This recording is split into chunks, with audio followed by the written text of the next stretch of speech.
समय पहले की बात है। किसी स्थान पर एक महात्मा पर्णकुटी बनाकर निवास करते थे। महात्मा बहुत शीलवान, परम दयालु और निष्प्राही थे।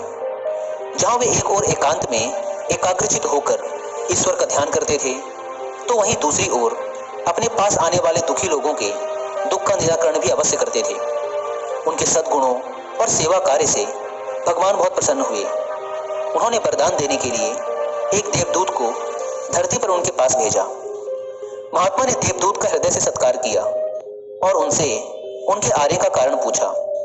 देवदूत ने उनसे कहा, महात्मन, ईश्वर आपकी भक्ति और सेवा कार्य से बहुत प्रसन्न है, इसलिए वे आपको वरदान में कोई दिव्य शक्ति देना चाहते हैं।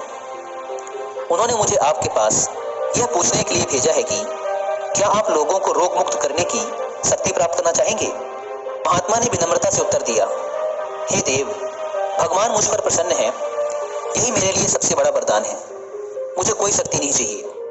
मैं परमेश्वर के विधान में कोई हस्तक्षेप नहीं करना चाहता। जब महात्मा ने रोग मुक्त करने की शक्ति लेने से मना कर दिया, तो देवदूत ने उनसे कहा, तो आप दुष्टों को सद्मार्ग पर लाने की शक्ति ग्रहण करें। महात्मा ने पुनः यह कहकर विनम्रता से शक्ति लेने से मना कर दिया कि पापियों को सद्मार्ग पर लाना आप जैसे देवदूतों का काम है। देवदूत बड़े आश्चर्य में पड़ गए। उन्हें विश्वास नहीं हो रहा था कि महात्मा ने इन शक्तियों को लेने से मना कर दिया था। वे उनकी भक्ति भावना और अनासक्ति से बड़े प्रसन्न हुए। उन्होंने महात्मा से कहा, हे महात्मन, आपने तो मुझे बड़े संकट में डाल दिया है। ईश्वर की आज्ञा अनुसार मैं आपको कोई शक्ति दिए बिना वापस स्वर्ग नहीं लौट सकता। कृपया आप कोई शक्ति अवश्य स्वीकार कीजिए। महात्मा कुछ देर तक विचार मग्न रहे। फिर उन्होंने देवदूत से कहा, ठीक है, अगर आप मुझे शक्ति देना ही चाहते हैं तो यह वरदान दीजिए कि भगवान मुझसे जो भी शुभ कर्म करवाना चाहते हैं वे बस होते चले जाएं।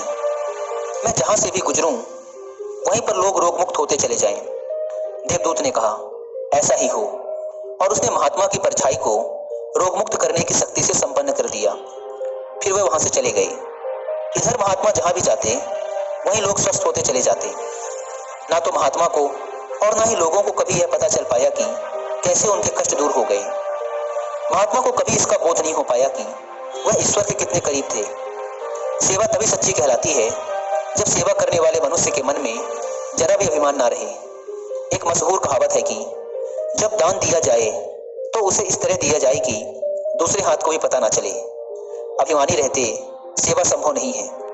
जो सेवा के बदले नाम की चाहत रखता है वह कभी सेवा कर ही नहीं सकेगा, क्योंकि कृतज्ञता का गुण प्रत्येक मनुष्य में होता ही नहीं, और प्रशंसा ना मिलने पर वह सेवा कार्य छोड़ बैठेगा। याद रखिए, सहानुभूति, दया और उदारता के बिना सेवा संभव नहीं है।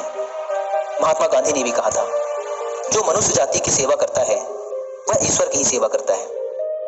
एक बहुत ही महान संत वासिल ने भी कहा था, एक पेड़ की पहचान उसके फल से होती है और मनुष्य की पहचान उसके कर्मों से। एक अच्छा काम कभी गुमनाम नहीं रहता। जो सम्मान का बीज बोता है परिणाम में मित्रता की फसल काटता है, और जो दया को रोपता है बदले में प्यार पाता है।